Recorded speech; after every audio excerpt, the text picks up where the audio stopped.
दोस्तों इस वीडियो में हम होम लोन से रिलेटेड एक एक पॉइंट को एनालाइज करेंगे। बेसिकली कोई ऐसा कस्टमर जो अभी होम लोन के लिए अप्लाई करना चाहता है, यानी कोई फ्रेश होम लोन के लिए अप्लाई करना चाहता है, या फिर दूसरी तरफ कोई ऐसा कस्टमर जिसका ऑलरेडी होम लोन चल रहा है, इन दोनों कस्टमर्स के लिए ये वीडियो बहुत ज़्यादा इन्फॉर्मेटिव होने वाली है। क्योंकि हाल फिलहाल रिसेंटली अभी एक इकोनॉमिक टाइम्स में आर्टिकल पब्लिश हुआ कि जिन भी कस्टमर ने आज से मान लो 2-3 साल पहले, लेट सपोज किसी ने 2019 में, साल 2019 में मान लो किसी ने 20 साल के लिए होम लोन लिया था, तो आज यानी 2022 में जहां वो 3 साल अपने होम लोन की किस्तें भर चुका है, आज 2022 से उसे आगे 22 साल और 11 महीने एक्स्ट्रा होम लोन भरना पड़ेगा। यानी 2019 में जिसने ये सोचा था कि मेरा होम लोन अगले 20 साल में कंप्लीट हो जाएगा, और जो घर उसने परचेज किया था वो ये सपने देख रहा था कि वो घर उसका कंप्लीटली उसका हो जाएगा, धीरे धीरे करके जब साल 2022 आया तो आरबीआई ने अपनी रेपो रेट लगातार इंक्रीज करनी स्टार्ट की। जैसे ही आरबीआई ने रेपो रेट इंक्रीज की, होम लोन के इंटरेस्ट रेट्स महंगे हो गए। तो ऐसी सिचुएशन में 2019 में तो इसने जो ये व्यक्ति है, जो कस्टमर है, इसने ये सपने देखे थे कि साल 2019 से 20 साल यानी साल 2039 तक ये घर पूरा का पूरा इसका हो जाएगा। लेकिन साल 2022 जैसे ही आया, अब ये कस्टमर 3 साल अपनी किस्तें भर चुका है, मतलब होम लोन की किस्तें भर चुका है। साल 2022 में इसको ये लग रहा था कि इसका होम लोन बस सिर्फ 17 साल को और बचा है। लेकिन 2022 में सभी बैंकों ने अपने होम लोन के रेट ऑफ इंटरेस्ट महंगे कर दिए। अब ये 2022 में खड़े होकर इसकी सिचुएशन समझो कि इसको ये लग रहा था 2022 अप्रैल तक कि इसका होम लोन सिर्फ 17 साल का बचा है। लेकिन अप्रैल के बाद 4 महीने में ही आरबीआई ने अपनी रेपो रेट 1.90% बढ़ा दी, 4 महीने के अंदर अंदर ही। 2022 में अब ये व्यक्ति खड़ा है, 2022 से इसे आगे 22 साल और 11 महीने अपना होम लोन और भरना है। जो ईएमआई अभी तक भर रहा था, सेम अमाउंट की ईएमआई ही भरनी है। अब ये क्यों हो रहा है? मैंने तभी आपको स्टार्टिंग में बोला कि अगर कोई ऐसा व्यक्ति जो फ्रेश होम लोन लेना चाहता है, उसके लिए भी ये वीडियो इन्फॉर्मेटिव है, और जिसका होम लोन चल रहा है उसके लिए भी ये वीडियो इन्फॉर्मेटिव है। क्योंकि आपको पूरा कंसेप्ट तो पता होना चाहिए ना।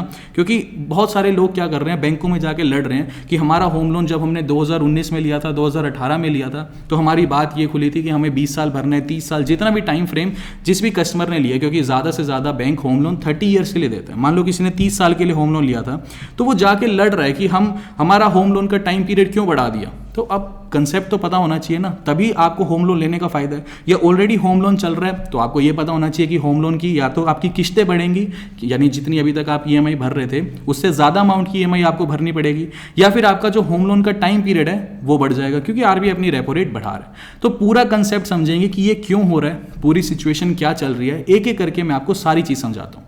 देखो, जब भी हम किसी भी बैंक से होम लोन के लिए अप्लाई करते हैं ना, तो पहले बात तो इस पूरी वीडियो में मैं आपको सारा एग्जाम्पल समझाऊंगा स्टेट बैंक ऑफ इंडिया का एग्जाम्पल लेके, कि स्टेट बैंक ऑफ इंडिया के होम लोन 2019 में क्या थे, आज क्या है, रेपो रेट का क्या असर पड़ा। और ऐसा नहीं है कि सिर्फ स्टेट बैंक ऑफ इंडिया में ही ये सारा खेल चल रहा है, भारत के किसी भी बैंक में चले जाओ, हर बैंक की यही कहानी है। हर बैंक का कस्टमर जिसने भी होम लोन, कार लोन, कोई भी लोन लिया था, वो परेशान इसलिए है क्योंकि उसके या तो लोन की ईएमआई बढ़ रही है या फिर लोन का टाइम पीरियड बैंक बढ़ा रहा है। तो कस्टमर परेशान है क्योंकि कंसेप्ट क्लियर नहीं है कि क्यों ये सारी चीज़ें हो रही हैं। देखो, अब इसमें हम एसबीआई का एग्जांपल लेके चलेंगे। पहली बात तो, जब 2019 में स्टेट बैंक ऑफ इंडिया का होम लोन का जो रेट ऑफ इंटरेस्ट चल रहा था, वो चल रहा था 6.7%। एक एक करके आसान, बिल्कुल आसान शब्दों में समझाऊंगा, कोई 4वीं-5वीं क्लास का बच्चा भी समझ जाएगा। तो 2019 में जो स्टेट बैंक ऑफ इंडिया है वो होम लोन के इंटरेस्ट रेट ले रहा था 6.7%। अब होम लोन का जो फॉर्मूला होता है, कैसे बैंक कैलकुलेट करता है? बैंक कैलकुलेट करता है home loan is equal to repo rate plus spread. Spread का मतलब होता है बैंक का प्रॉफिट। अब जब 2019 चल रहा था, उस टाइम पे आरबीआई की रेपो रेट चल रही थी 4%। अब ये जो आरबीआई की रेपो रेट है ना, ये हर बैंक के लिए सेम रहेगी, चाहे आईसीआईसीआई हो, चाहे एचडीएफसी हो, चाहे एसबीआई हो, भारत का कोई भी बैंक हो, वो होम लोन का फॉर्मूला यही यूज करेगा कि home loan is equal to repo rate plus spread. Spread यानी बैंक का प्रॉफिट। अब एसबीआई का होम लोन क्योंकि 6.7% चल रहा था, तो रेपो रेट तो थी 4% प्लस 2.7% एसबीआई का प्रॉफिट था। यही एक एग्जांपल और लेके चलते हैं। मान लो एचडीएफसी का होम लोन 2019 में चल रहा था 7% का, तो एचडीएफसी क्या फॉर्मूला यूज कर रहा था? Home loan is equal to repo rate plus spread. Repo rate HDFC के लिए भी 4% ही थी, स्प्रेड वो 3% चार्ज कर रहा था, यानी 3% एचडीएफसी बैंक प्रॉफिट चार्ज कर रहा था, इसलिए एचडीएफसी बैंक का जो रेट ऑफ इंटरेस्ट है वो होम लोन का एसबीआई से ज्यादा चल रहा था। अब दोबारा एसबीआई पे ही लौटते हैं। तो कहानी ये थी कि 2019 में रेपो रेट थी 4%, तो 4% थी, ठीक है, बहुत अच्छी बात है, रेपो रेट कम थी, होम लोन लोगों को सस्ते रेट ऑफ इंटरेस्ट पे मिल रहे थे। लेकिन आज 2022 में हाल फिलहाल जब हम ये वीडियो रिकॉर्ड कर रहे हैं तो रेपो रेट चल रही है 5.90%। तो एसबीआई, अगर मैं ये मान के चलूँ कि आज भी अपना प्रॉफिट 2.7% का ही चार्ज कर रहा है, तो आप इसकी कैलकुलेशन करो कि home loan is equal to, जहां पहले 6.7% चल रहा था, अब आज 2022 की अगर हम कैलकुलेशन करें तो एसबीआई ये बोलते हैं कि home loan is equal to repo rate जो कि 4% से बढ़ के 5.90% हो चुकी है। तो 5.90% प्लस जो एसबीआई का प्रॉफिट सेम ही है, आज भी वो 2.70% ही चार्ज कर रहा है। तो होम लोन का रेट ऑफ इंटरेस्ट कितना हो गया? 8.6%। अब सवाल तो ये आता है, कस्टमर ये कहेगा कि मैंने 2019 में जब होम लोन लिया था मैंने तो 6.7% के हिसाब से लिया था, तो मेरी सारी किस्तें 6.7% के हिसाब से बनाओ। आज होम लोन बढ़ गया तो उससे मुझे क्या लेना देना? आप मेरी किस्तें जो उस टाइम पे बनी थी उस हिसाब से ही मेरे से जो ईएमआई है वही चार्ज करो। आप मेरा होम लोन क्यों बढ़ा रहे हो? मेरी तो आपसे डील हुई थी कि हमारे जो होम लोन का रेट ऑफ इंटरेस्ट चल रहा है वो 6.7% चल रहा है। आज अगर होम लोन का रेट ऑफ इंटरेस्ट बढ़ गया तो इसमें मैं क्या कर सकता हूँ? लेकिन ये चीज़ गलत है। अब भारत में जब भी आप होम लोन लेने के लिए किसी भी बैंक में चले जाओ, चाहे एसबीआई में जाओ, चाहे एचडीएफसी में जाओ, चाहे आईसीआईसीआई में जाओ, पहले दिन ही बैंक आपसे ये पूछता है कि होम लोन कैसा चाहिए, आपको फिक्स रेट ऑफ इंटरेस्ट पे चाहिए या फिर फ्लोटिंग रेट ऑफ इंटरेस्ट पे चाहिए। अब आप जा करके कहते हो कि होम लोन तो सस्ता चल रहा है, तो ऐसा करते हैं हम फ्लोटिंग रेट ऑफ इंटरेस्ट पे ले लेते हैं। अब 95% जो बैंक्स हैं ना वो देते भी फ्लोटिंग रेट ऑफ इंटरेस्ट पे हैं, क्योंकि पहली चीज़ तो कस्टमर को कुछ अवेयरनेस ही नहीं होती, और दूसरी चीज़ क्योंकि जब सिचुएशन ऐसी चल रही होती है कि होम लोन सस्ते हो रखे हैं, आगे भी ऐसा लग रहा था लोगों को कि और सस्ते हो जाएंगे, तो हर कोई ये सोचता है कि फ्लोटिंग रेट ऑफ इंटरेस्ट पे ही ले लेते हैं। और 95% बैंक्स पहली बात तो fix rate of interest offer भी नहीं करते। तो फ्लोटिंग रेट ऑफ इंटरेस्ट और फिक्स रेट ऑफ इंटरेस्ट क्या होते हैं एक बार पहले ही से समझते हैं। मान लो 2019 में दोबारा चलते हैं, उस टाइम पे एसबीआई का जो होम लोन चल रहा था वो 6.7% चल रहा था, सही है। मान लो आप जाके बोलते कि मुझे फिक्स रेट ऑफ इंटरेस्ट चाहिए, तो कल को चाहे होम लोन के रेट ऑफ इंटरेस्ट बढ़ते चाहे घटते, आपका जो होम लोन है वो 6.7% के हिसाब से ही चलता रहता। जो आपकी किस्तें बनती वो सेम किस्त रहती अगले 20 साल तक। लेकिन अगर आप जाके ये बोलते कि मुझे फ्लोटिंग रेट ऑफ इंटरेस्ट चाहिए, तो फ्लोटिंग रेट ऑफ इंटरेस्ट का मतलब ये होता है कि कल को अगर एसबीआई अपने होम लोन के रेट ऑफ इंटरेस्ट बढ़ा देता है तो आपको बचे हुए होम लोन के लिए ज़्यादा किस्तें भरनी पड़ेगी, यानी जितनी अमाउंट की किस्त अभी तक भर रहे थे उससे ज़्यादा अमाउंट की भरनी पड़ेगी। तब तो आपका जो लोन है वो सेम टाइम पीरियड में कंप्लीट हो जाएगा। लेकिन अगर आपको लगता है कि मैं 8,000 की किस्त भर रहा था, अब होम लोन बढ़ गए, तो बैंक ये बोल रहे हैं कि अब आप 10,000 की किस्त भरो। मैं 10,000 की नहीं भरना चाहता, मैं तो 8,000 की ही भरना चाहता हूँ। तो ऐसे केस में बैंक क्या करता है कि आपका जो लोन का टाइम पीरियड है ना वो बढ़ा देता है। तो अब यहाँ पे सवाल ये आता है, अब आप मेरे से ये पूछोगे कि फिर फ्लोटिंग रेट ऑफ इंटरेस्ट कोई लेता ही क्यों है, सारे फिक्स रेट ऑफ इंटरेस्ट ही ले लें तो बहुत अच्छा ऑप्शन है। बैंक बहुत क्लेवर होते हैं। बैंक क्या बोलता है कि अगर 2019 में वापस लौटते हैं, बैंक ये बोलता है कि अगर आप फ्लोटिंग रेट ऑफ इंटरेस्ट जो हम दे रहे हैं ना वो 6.7% पे दे रहे हैं, लेकिन अगर आप फिक्स रेट ऑफ इंटरेस्ट हमसे लेना चाहते हो तो हम ये आपको 1 से 1.5% महंगा देंगे। यानी कोई अगर 2019 में बैठ के होम लोन लेना चाह रहा था और वो जाके कहते हैं मुझे तो फिक्स रेट ऑफ इंटरेस्ट पे ही दो, तो बैंक 1.5% एक्स्ट्रा चार्ज करेगा, यानी ऑलमोस्ट आपको 8.2% पे लोन देता। 8.2% यानी आपसे 1.5% एक्स्ट्रा चार्ज करता और 8.2% पे आपका फिक्स रेट ऑफ इंटरेस्ट के हिसाब से होम लोन आपको सैंक्शन कर देता। तो उस पॉइंट ऑफ टाइम पे 2019 में बैठ के 95% लोगों का दिमाग यही चलता है कि एक्स्ट्रा 1.5% क्यों देना, हम फ्लोटिंग रेट ऑफ इंटरेस्ट ही ले लेते हैं। क्यों? क्योंकि किसी को इतना आइडिया थोड़ी होता है कि फ्यूचर में जाके होम लोन के रेट ऑफ इंटरेस्ट बढ़ेंगे ही बढ़ेंगे। फ्लोटिंग का एक फ़ायदा ये भी तो है कि हो सकता है आज यानी 2019 में जो व्यक्ति होम लोन ले रहा था, जब 6.7% का रेट ऑफ इंटरेस्ट चल रहा था, उसके दिमाग में एक कैलकुलेशन ये भी तो आई होगी ना कि ज़रूरी थोड़ी है कि होम लोन का रेट ऑफ इंटरेस्ट बढ़ेगा ही, हो सकता है कल को घट जाए। क्योंकि अगर कल को घट जाता होम लोन का रेट ऑफ इंटरेस्ट तब भी तो फ्लोटिंग का फ़ायदा ही था ना। तब फ्लोटिंग के केस में क्या फ़ायदा मिलता, या तो जो आप किस्त भर रहे हो उससे कम अमाउंट की किस्त भरनी पड़ती, तो आपका लोन सेम टाइम पीरियड में ख़त्म हो जाता जितने के लिए आपने लिया था।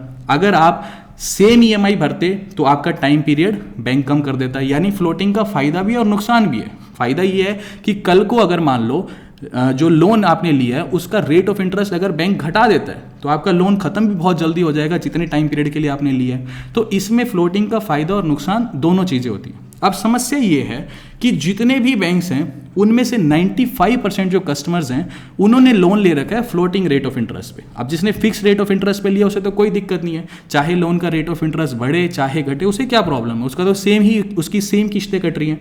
लेकिन जिसने फ्लोटिंग पे लिया है, और 95% कस्टमर ऐसे जिन्होंने फ्लोटिंग रेट ऑफ इंटरेस्ट पे लोन ले रखा है, उनके लिए समस्या खड़ी हो गई है। उनको या तो लोन की EMI ज़्यादा भरनी पड़ रही है या फिर उसका जो टाइम पीरियड है वो बैंकों ने बढ़ा दिया। आप ये मान के चलो 2019 में जिसने होम लोन लिया था वो, अब कहने को ये छोटी सी प्रॉब्लम है कि RBI ने रेपो रेट बढ़ा दिया, लेकिन उससे पूछ के देखो जो किस्तें भर रहा है 2019 में जिसने लोन लिया था ये सोच के भाई 20 साल में ख़त्म हो जाएगा, आज 3 साल वो पैसा भर चुका है, 2022 में वो आ चुका है, 2022 में अब आज से उसे 22 साल और 11 महीने यानी ऑलमोस्ट 23 साल और पैसा भरना है। तो उसके लिए तो एक बेसिकली एक तरह से समस्या ही खड़ी हो गई है। अब उसे ये भी डर है, अब अभी मैं आपको पूरी सिचुएशन अगर समझाऊं तो मैंने एक अलग से वीडियो बनाई हुई है कि रेपो रेट क्यों बढ़ रही है, USA का क्या रोल है, टेपर टेंट्रम क्या होता है, इसके अलावा इंडियन रूपी की जो वैल्यू है वो लगातार कमज़ोर क्यों हो रही है। ये पूरी की पूरी केस स्टडी मैंने एक अलग से वीडियो में बनाई हुई है, उस वीडियो का लिंक भी मैं आपको नीचे डिस्क्रिप्शन बॉक्स में दे दूंगा ताकि आपको एक क्लैरिटी मिल सके कि पूरी दुनिया में सिचुएशन चल क्या रही है। अब आप उससे पूछ के देखो ना कि रेपो रेट, अब देखो एक और सिचुएशन ये है, अगर आप लगातार फाइनेंशियल न्यूज़ को फॉलो करते हो तो जो अगली मॉनेटरी पॉलिसी की मीटिंग है ना उसमें भी 50 बेसिस पॉइंट यानी 0.50% रेपो रेट और बढ़ाएगा RBI। अब यहाँ पर एक सारी की सारी कैलकुलेशन मैं आपको लाइव एग्जांपल से करके बताता हूँ कि देखो पहली चीज़ तो ये समझ लो कि जब भी रेपो रेट बढ़ती है तो उसका सीधा सीधा असर जो है वो आपके होम लोन्स पे पड़ता है। यानी RBI जैसे रेपो रेट बढ़ाएगा सारे के सारे बैंक्स अपने रेट ऑफ इंटरेस्ट बढ़ा देंगे, यानी जो भी लोन है, जैसे होम लोन था तो होम लोन के सीधे सीधे रेट ऑफ इंटरेस्ट बढ़ जाएंगे। अब यहाँ पे जैसे ही रेपो रेट बढ़ेगी और बैंक होम लोन के रेट ऑफ इंटरेस्ट बढ़ाएंगे तो दो सिचुएशन पैदा होगी। पहली सिचुएशन तो ये बनेगी कि मान लो आप कोई भी व्यक्ति लेट सपोज कि 8,000 रुपये की किस्त भर रहा था, तो पहली सिचुएशन तो ये बनेगी कि बैंक कहेगा कि अपनी किस्त बढ़ा लो, यानी आप हर महीने अब 8,000 नहीं भरोगे, आप 9,000 10,000 जितनी भी बढ़ेगी उसकी, तो आप मान लो 8,000 रुपये की किस्त थी तो पहली सिचुएशन तो बैंक ये कहेगा कि अब आप मुझे 10,000 रुपये की किस्त भरना शुरू करो और जितना भी आपका लोन का टाइम पीरियड बचा है उतने ही टाइम पीरियड में हम आपका लोन खत्म कर देंगे। और दूसरी सिचुएशन ये बनेगी कि कस्टमर ये कहेगा कि भाई मैं 8,000 ही भर सकता हूँ, मैं इससे ज़्यादा पैसा नहीं भर सकता, तो बैंक ये कहेगा कोई ना आप 8,000 ही भरते रहो, हम एक काम करते हैं कि जितना भी आपका लोन का टाइम पीरियड बचा था उसको उससे बढ़ा देते हैं। यानी मान लो किसी का 10 साल का लोन का टाइम पीरियड बचा है तो बैंक ये कहेगा कि अब आप मुझे 12 साल तक पैसा भरना, क्योंकि आप EMI जो है वो सेम अमाउंट की हमें बेसिकली भर के दे रहे हो। तो ऐसे में दो सिचुएशन बनती है। तो मैं आपको एक तरह से पूरा लाइव एग्जांपल समझाता हूं कि कैसे, पहला आपको लाइव एग्जांपल समझाऊंगा कि EMI कैसे बढ़ी, यानी एक पूरा लाइव एग्जांपल के साथ समझाऊंगा कि SBI का 2019 में कितना लोन चल रहा था, कितनी EMI भरते थे, तो कैसे कैसे EMI बढ़नी शुरू हुई और कितनी EMI बढ़ गई, पूरा लाइव एग्जाम्पल समझाऊंगा। और दूसरी तरफ हम ये समझेंगे कि कोई ऐसा कस्टमर जिसने EMI नहीं बढ़ पाई, बेसिकली उसने ये कहा कि मैं लोन की EMI नहीं बढ़ाऊंगा, आप EMI सेम रखो, फिर हम ये देखेंगे कि उसका टाइम पीरियड फिर कैसे बढ़ा। यानी उसका जो लोन था, अगर किसी ने 20 साल का लोन लिया था और मान लो 3 साल वो भर चुका है, तो फिर हम ये देखेंगे कि उसका लोन का टाइम पीरियड कितना बढ़ा दिया SBI ने। तो दोनों केसेस को समझेंगे, लेकिन इसको समझने से पहले एक बार हम ये समझ लेते हैं कि पिछले 4 महीने में RBI ने रेपो रेट को कैसे कैसे बढ़ाया। पहले रेपो रेट अप्रैल 2019 तक चल रही थी 4%, फिर 4% से बढ़ के 4.40% हुई, 4.40% से बढ़ के 4.90% की, फिर 4.90% से बढ़ाकर 5.40% की, और 5.40% से बढ़ाकर फिलहाल अभी रिसेंटली सितंबर 2022 में RBI ने रेपो रेट 5.90% कर दी। अब जैसे जैसे आपको पता ही है रेपो रेट बढ़ती जाती है तो होम लोन भी महंगे होते चले जाते हैं। तो पहले एक एक करके हम एग्जाम्पल से समझते हैं पूरी कैलकुलेशन को। अब अप्रैल 2019 से अप्रैल 2022 तक RBI ने रेपो रेट 4% की थी, यानी इन 3 सालों में RBI ने अपनी रेपो रेट में कोई चेंजेस नहीं किए थे। यानी अप्रैल 2019 से अप्रैल 2022 तक RBI की रेपो रेट 4% ही चल रही थी, कोई चेंजेस नहीं किया। अब एक एग्जाम्पल लेके चलते हैं स्टेट बैंक ऑफ इंडिया का, जिसके होम लोन के इंटरेस्ट रेट्स अप्रैल 2019 से अप्रैल 2022 तक 6.7% थे। यानी SBI ने होम लोन की क्या कैलकुलेशन लगाई होगी, एक बार इसको समझ लेते हैं। SBI के home loans is equal to repo rate जो कि 4% चल रही थी प्लस स्प्रेड यानी बैंक का प्रॉफिट। अब एसबीआई स्प्रेड चार्ज कर रहा था 2.7%, तभी एसबीआई के होम लोन 6.7% बने। ये सारी कैलकुलेशन हम ऑलरेडी डिस्कस कर चुके हैं, एक बार दोबारा हम यहाँ पे समझ रहे हैं। यानी 4% रेपो रेट थी जो हर बैंक के लिए सेम थी, और एसबीआई का 2.7% का प्रॉफिट था, जिस हिसाब से एसबीआई का होम लोन 6.7% बना। लेकिन अब अप्रैल 2022 के बाद यानी मई 2022 में आरबीआई ने अपनी रेपो रेट 4% से बढ़ाकर 4.40% कर दी। तो एसबीआई ने भी अपने होम लोन्स को 6.7% से बढ़ाकर 7.1% कर दिया। अब इस कैलकुलेशन में हम एक चीज और ऐड कर लेते हैं कि जब एसबीआई का होम लोन 6.7% चल रहा था, तब 10 लाख का लोन अगर किसी ने लिया था और मान लीजिए कि 20 साल के लिए लिया था, तो उसकी ईएमआई 7574 रुपये बनती थी। लेकिन अब जब आरबीआई ने रेपो रेट को 4% से बढ़ाकर 4.40% कर दिया, तो एसबीआई ने भी अपने होम लोन्स को 6.7% से बढ़ाकर 7.1% कर दिया। तो अब क्योंकि लोन के इंटरेस्ट रेट्स महंगे हो गए, तो कस्टमर की ईएमआई भी इंक्रीज हो जाएगी। जहां एसबीआई 10 लाख के होम लोन को 20 सालों के लिए लेने पर ईएमआई चार्ज कर रहा था 7574 रुपये, वो अब बढ़ाकर 7813 रुपये पर पहुंच गई। फिर जून 2022 में आरबीआई ने अपनी रेपो रेट को 4.40% से बढ़ाकर 4.90% कर दिया। तो एसबीआई ने फिर से अपने होम लोन के इंटरेस्ट रेट्स को इंक्रीज कर दिया। अब एसबीआई के होम लोन्स 7.1% से बढ़कर 7.6% पर पहुंच गए, और होम लोन की ईएमआई एसबीआई ने 7813 रुपये से बढ़ाकर 8117 रुपये कर दी। उसके बाद अगस्त 2022 में आरबीआई ने अपनी रेपो रेट फिर से इंक्रीज की, और रेपो रेट 4.90% से बढ़कर 5.40% पर पहुंच गई। अब जैसे ही आरबीआई की रेपो रेट इंक्रीज हुई, तो एसबीआई ने भी अपने होम लोन के इंटरेस्ट रेट्स इंक्रीज कर दिए। अब एसबीआई का होम लोन 7.6% से बढ़कर 8.1% पर पहुंच गया। यानी पहले जो 8117 रुपये की ईएमआई कस्टमर को पे करनी पड़ रही थी, वो अब 8427 रुपये पर पहुंच गई। और फिर अभी रिसेंटली सितंबर 2022 में आरबीआई ने अपनी रेपो रेट फिर से इंक्रीज की, और 5.40% से बढ़ाकर 5.90% कर दी। और उसके बाद एसबीआई को फिर से अपने होम लोन के इंटरेस्ट रेट्स बढ़ाने पड़े, और एसबीआई के होम लोन के इंटरेस्ट रेट्स 8.1% से बढ़कर 8.6% पर पहुंच गए। यानी जो ईएमआई कस्टमर पहले पे कर रहा था, उसकी ईएमआई बढ़कर 8741 रुपये पर पहुंच गई। अब इस पूरी कैलकुलेशन में यानी अप्रैल 2022 से सितंबर 2022 के बीच में आरबीआई ने अपनी रेपो रेट 4% से बढ़ाकर 5.90% की यानी 1.90% का इंक्रीज किया। तो ऐसे ही एसबीआई ने भी अपने होम लोन्स 6.7% से बढ़ाकर 8.6% कर दिए, यानी सीधा सीधा 1.90% के रेट ऑफ इंटरेस्ट एसबीआई ने बढ़ा दिए। यानी ईएमआई की अगर हम बात करें, 10 लाख रुपए का लोन जिसने 20 सालों के लिए लिया था, जो पहले किश्त भर रहा था 7574 रुपये, उसकी किश्त बढ़ के 8741 रुपये पर पहुंच गई। यानी आप ये देखो कि अगर कोई ऐसा व्यक्ति जिसने 10 लाख का लोन लिया था 20 सालों के लिए, उसकी जो किश्त बनी थी पहले चल रही थी 7574 रुपये की, वो बढ़ के 8741 रुपये पर पहुंच गई। अब अगर वो 8741 रुपये की किश्त भरता रहता है अपने बचे हुए टाइम के लिए, तब तो उसका लोन टाइम पर ही कंप्लीट हो जाएगा। लेकिन अगर वो सेम ईएमआई भरना चाहता है 7574 रुपये की, तो उसका जो लोन का टाइम पीरियड है वो बढ़ जाएगा। अब एक बार हम ये भी देख लेते हैं कि अगर कोई ऐसा कस्टमर जिसने लोन लिया था, और ऐसी सिचुएशन में अगर वो कस्टमर ये कहता है कि मैं ईएमआई सेम टाइम पीरियड के लिए ही भरूंगा, यानी ईएमआई बेसिकली जो है मैं सेम भरूंगा, तो ऐसे केस में उसका जो लोन का टाइम पीरियड है वो कितना इंक्रीज हो गया। अब इसे भी एक बार हम एक एग्जांपल से समझते हैं कि कैसे हमारा जो होम लोन है उसका टाइम पीरियड बढ़ जाता है जब आरबीआई अपनी रेपो रेट को इंक्रीज करता है। क्योंकि ज़्यादातर जो बैंक्स हैं वो कभी कस्टमर के ऊपर प्रेशर नहीं डालते कि अपनी लोन की ईएमआई की अमाउंट बढ़ा दो।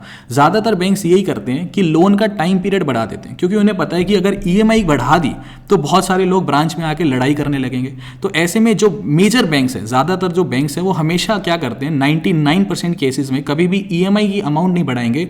मेजर जो बैंक्स है वो हमेशा क्या करेंगे, लोन का टाइम पीरियड बढ़ा देंगे। तो बात तो एक ही है। अब जैसे ही आरबीआई ने अपनी रेपो रेट इंक्रीज की, तो सभी बैंकों ने अपने होम लोन्स के रेट ऑफ इंटरेस्ट बढ़ा दिए। उसके बाद दो चॉइस बनी। पहली तो ये थी कि आप ईएमआई सेम रखो और लोन का टाइम पीरियड बढ़ा लो, और दूसरी चॉइस ये थी कि आप ईएमआई की अमाउंट बढ़ा लो और लोन का जो टाइम पीरियड है वो सेम रखो। तो अब ऐसी सिचुएशन में ज़्यादातर जो बैंक्स है वो यही करते हैं कि जो ईएमआई की अमाउंट है वो सेम रखते हैं। तो अब ऐसी सिचुएशन में कि मान लो, एक एग्जांपल लेके जो हम चल रहे हैं, इस एग्जांपल से समझते हैं कि मान लो किसी कस्टमर ने अप्रैल 2019 में 50 लाख रुपए का होम लोन लिया स्टेट बैंक ऑफ इंडिया से, जहां होम लोन का रेट ऑफ इंटरेस्ट चल रहा था 6.7%, ये हम ऑलरेडी डिस्कस कर चुके हैं, और उस टाइम रेपो रेट चल रही थी 4% की। तो मान लो इस कस्टमर ने होम लोन लिया 20 सालों के लिए।